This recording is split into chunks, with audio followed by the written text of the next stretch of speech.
పురాతన భారతదేశంలో ఋషులు కేవలం యోగులు కాదు. వారు ఖగోళ శాస్త్రజ్ఞులు, ఔషధ నిపుణులు, ఆధ్యాత్మిక గురువులు కూడా ఉండేవారు. మనకు అర్థం కాని అనేక మానసిక, శారీరక వ్యాధులకు మూలంగా ఉన్న దుష్టాత్మల ప్రభావాన్ని వారు గ్రహించడం గ్రహచలనల ద్వారా సాధ్యపడింది. ప్రతి గ్రహం సౌరమండలంలో నిరంతరం కదులుతూ ఉంటుంది. ఈ కదలికల వల్ల భూమిపై ఉన్న మన జీవనశైలిపై, మన మనస్సుపై ప్రభావం పడుతుంది. ఋషులు చెప్పిన విధంగా శని, రాహు, కేతు వంటి గ్రహాలు దుష్టశక్తులు ఉండే సమయంలో అప్రకటిత సంకేతాలను ఇస్తాయి. ఒక వ్యక్తి హఠాత్తుగా మానసిక స్థిరత్వం కోల్పోతే, ఉద్రేకంగా మాట్లాడితే, భయం లేక తలకిందులుగా ప్రవర్తిస్తే అది దుష్టాత్మ ప్రభావంగా భావించేవారు. అప్పుడు వారు జాతక చక్రాన్ని పరిశీలించేవారు. ముఖ్యంగా రాహు, కేతు, చంద్రుడు, శని స్థానాలను గమనించేవారు. క్షుద్రశక్తులకు అనుకూలమైన గ్రహస్థితులు. రాహు కన్యా లేదా మథునరాశుల్లో ఉన్నప్పుడు, శని అష్టమంలో ఉన్నప్పుడు, చంద్రుడు రాహువుతో కలిసి చతుర్థ స్థానంలో ఉన్నప్పుడు, ఇలాంటి స్థితుల్లో వ్యక్తి తత్వాలు మారిపోతాయి. ఋషులు ఈ సంకేతాలను చూసి, ఈ వ్యక్తిమీద దుష్టబలాల ప్రభావం ఉంది అని తేల్చేవారు. క్షుద్రశక్తులకు అనుకూలమైన గ్రహస్థితులు. రాహు కన్యా లేదా మథునరాశుల్లో ఉన్నప్పుడు, శని అష్టమంలో ఉన్నప్పుడు, చంద్రుడు రాహుతో కలిసి చతుర్థ స్థానంలో ఉన్నప్పుడు, ఇలాంటి స్థితుల్లో వ్యక్తి తత్వాలు మారిపోతాయి. ఋషులు ఈ సంకేతాలను చూసి, ఈ వ్యక్తిమీద దుష్టబలాల ప్రభావం ఉంది అని తేల్చేవారు. వశిష్ఠ మహర్షి శ్రీరామునికి కొన్ని దుర్గత పరిస్థితులు ఎదురైనప్పుడు రాహు దోషాన్ని కనిపెట్టి హోమం నిర్వహించాడు. అగస్త్య మహర్షి లంక యాత్రలో హనుమంతుడికి రాహు ప్రభావం ఉన్నదని గుర్తించి మంత్రజపం చేయించాడు. ఋషులు కేవలం లెక్కల కోణంలో కాదు, ఆత్మపరిశీలన, శరీర స్పందనలు, నాడీ పరిణామాల ద్వారా కూడా దుష్టాత్మల ఉనికిని గుర్తించేవారు. ప్రతి గ్రహానికి అనుకూల ఆహారాలు, వస్త్రధారణ, ధ్యాన పద్ధతులు ఉన్నట్లు వారు పేర్కొన్నారు. గ్రహ ప్రభావాలను తగ్గించేందుకు ఋషుల సూచనలు.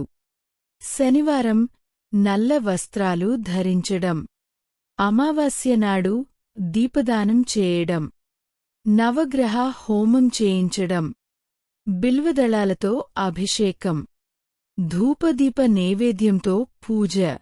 దుష్టాత్మల ప్రవర్తనను ఎలా గుర్తించేవారు? ఋషులు పంచేంద్రియాల పనితీరు చూస్తారు. మాట్లాడే శైలి, కళ్ల వెలుగు, శరీర ఉష్ణోగ్రత, నాడీ స్పందన. ఒక వ్యక్తి శరీరంలో ఆత్మకాక మిగతా శక్తి ఉందని గ్రహిస్తే, గ్రహ దోష శాంతి, బాణాసుర సంహారమంత్రం వంటి విశిష్ట పూజలు చేస్తారు. గ్రహ నక్షత్రాలను బట్టి ఆహార నియమాలు. ఋషులు తినే ఆహారం కూడా గ్రహ ప్రభావాలపై ఆధారపడేది. ఉదాహరణకు, శని ప్రభావం ఉన్నప్పుడు ఉప్పు తక్కువగా తినాలి. రాహు బాధ ఉన్నప్పుడు ఉల్లిపాయ, లసనం మానాలి. శుక్ర ప్రభావం పెంచేందుకు పాలు, తేనె తీసుకోవాలి. గ్రహశాంతి ద్వారా దుష్టబాధ నివారణ. ఋషులు సూచించిన పద్ధతులలో అత్యంత శక్తివంతమైనవి: నవగ్రహ స్తోత్ర పఠనం, రుద్రాభిషేకం, దేవతా మంత్రజపం, ముఖ్యంగా నృసింహ, దుర్గా, కలికా మంత్రాలు, రాహు కేతు శాంతి హోమం, దీపదానం, తులసి పూజ, సద్గురువు ఆశీర్వాదం పొందడం. ఋషుల విజ్ఞానం మనం ఇంకా పూర్తిగా అర్థం చేసుకోలేదు. వారు చెప్పిన గ్రహ చలనలు, దుష్టాత్మల గుర్తింపు, మానసిక స్థితిలను విశ్లేషించడం అన్నీ ఒక శాస్త్రమే. ఈరోజు మనం అలాంటి పద్ధతులపై మరలా దృష్టిపెట్టి మన మనస్సును, జీవితాన్ని పరిపూర్ణంగా మార్చుకోవాలి. ఋషులు ఎలా ఆహారశక్తిని ఉపయోగించి నెగటివ్ శక్తులను తొలగించారో తెలుసుకుందాం. ఆహారం కేవలం శరీరానికి మాత్రమే కాదు, మనసు మరియు ఆత్మకు ఆహారమే. ప్రత్యేకంగా నల్ల, మాయ లేదా దుష్టాత్మల విషయంలో ఆహారం ఒక ఔషధ ఆయుధంగా మారుతుంది. ప్రాచీన గ్రంథాలలో ఆహారాన్ని 3 రకాలుగా విభజించారు: సాత్విక, రాజసిక, తామసిక. సాత్విక ఆహారం శుద్ధమైనది, తేలికపాటి మరియు ప్రాణశక్తితో నిండినది. రాజసిక ఆహారం ఆకాంక్షలు మరియు అశాంతిని ప్రేరేపిస్తుంది. తామసిక ఆహారం అవిద్య, అజ్ఞానం మరియు చెడు శక్తులను పెంచుతుంది. ఋషులు తమ ఆధ్యాత్మిక శక్తిని నిలుపుకోవడానికి సాత్విక ఆహారాన్ని ఎంచుకున్నారు. దుష్టాత్మలు తక్కువ శక్తి త్రెట్లుమీద ఆధారపడి ఉంటాయి. ఒక వ్యక్తి తామసిక ఆహారం, మాంసం, పాడిపోయిన ఆహారం, ఫర్మెంటెడ్ పదార్థాలు తింటే వారి ఆరా బలహీనమే దుష్ట శక్తులకు లోనవుతుంది. సాత్విక ఆహారం శరీరం మరియు మనస్సు త్రెత్తును పెంచుతుంది. దీంతో నల్ల, మాయ వ్యక్తిని ప్రభావితం చేయడం కష్టంగా మారుతుంది.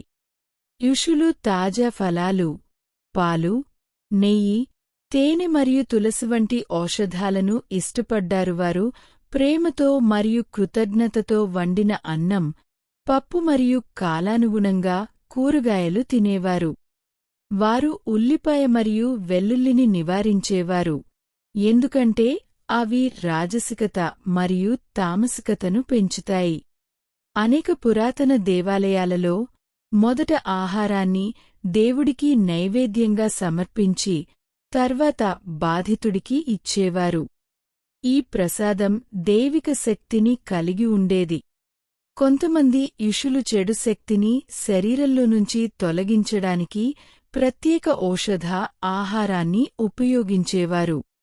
ఏకాదశి రోజున కాయలతో మరియు నీటితో ఉపవాసం చేయడము ఒక శుద్ధి పద్ధతిగా ఉపయోగించబడేది. ఈ రోజుల్లో కూడా ఎవరైనా మానసికంగా కలవరపడినప్పుడు లేదా ఆధ్యాత్మికంగా బాధపడుతున్నప్పుడు సాత్విక ఆహారానికి మారడం వల్ల త్వరితంగా ఆరోగ్యం మెరుగవుతుంది. ఇది చక్రాలను సమతుల్యం చేస్తుంది, ఆరాను శుభ్రపరుస్తుంది మరియు మనస్సును బలంగా చేస్తుంది. ఋషులు తెలుసుకున్నది: మీరు తినే ఆహారం కేవలం భౌతికం కాదు, అది మీ భవితవ్యాన్ని నిర్ణయిస్తుంది. చెడు శక్తుల నుండి రక్షించుకోవడానికి మన ఆహారపు అలవాట్లను శుద్ధం చేయాలి. తాజాగా తినండి, తేలికగా తినండి, భక్తితో తినండి. అది ఋషుల ఆహారం.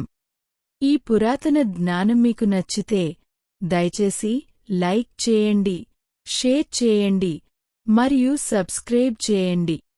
ధన్యవాదాలు. మీ గురు ఎక్స్ ఛానల్ను సబ్స్క్రైబ్ చేయండి.